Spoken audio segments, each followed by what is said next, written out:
Hi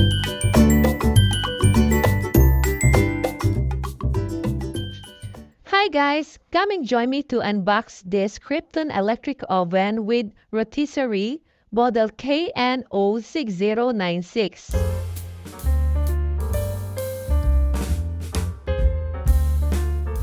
The supplier did a very good job in packaging this item as it is very secure.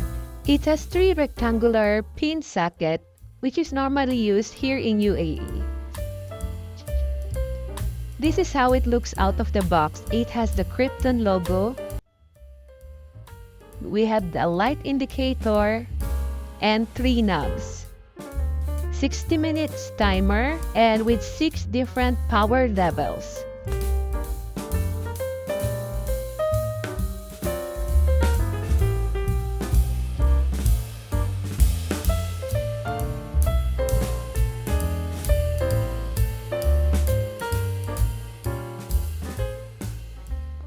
The material is very nice. The glass door material is thin, but it's okay. I think it will do the job.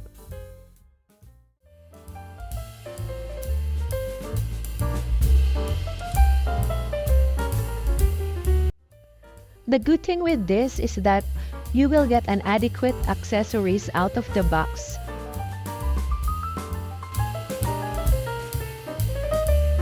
The accessories that you will get are rotisserie stick, metal stick or metal something,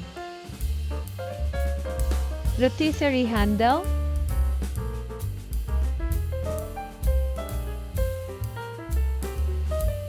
of course a wire rack,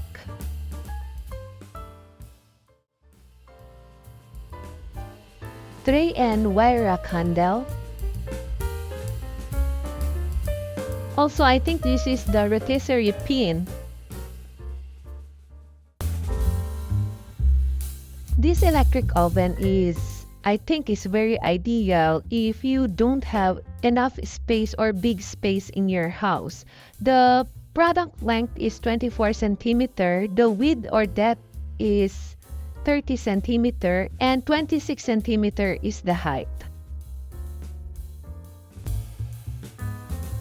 Just keep in mind not to put anything on the top of this while cooking because the surface gets hot. Here's the comparison of it through a 1.5 water bottle. For those who are in UAE, you can easily picture how big it is. Not to mention it is also very light. It can easily carry it from one place to another. Now let's enjoy the food that I cook and bake in this electronic oven. Thank you guys for watching.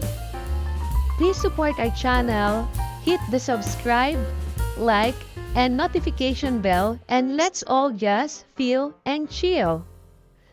Bye guys!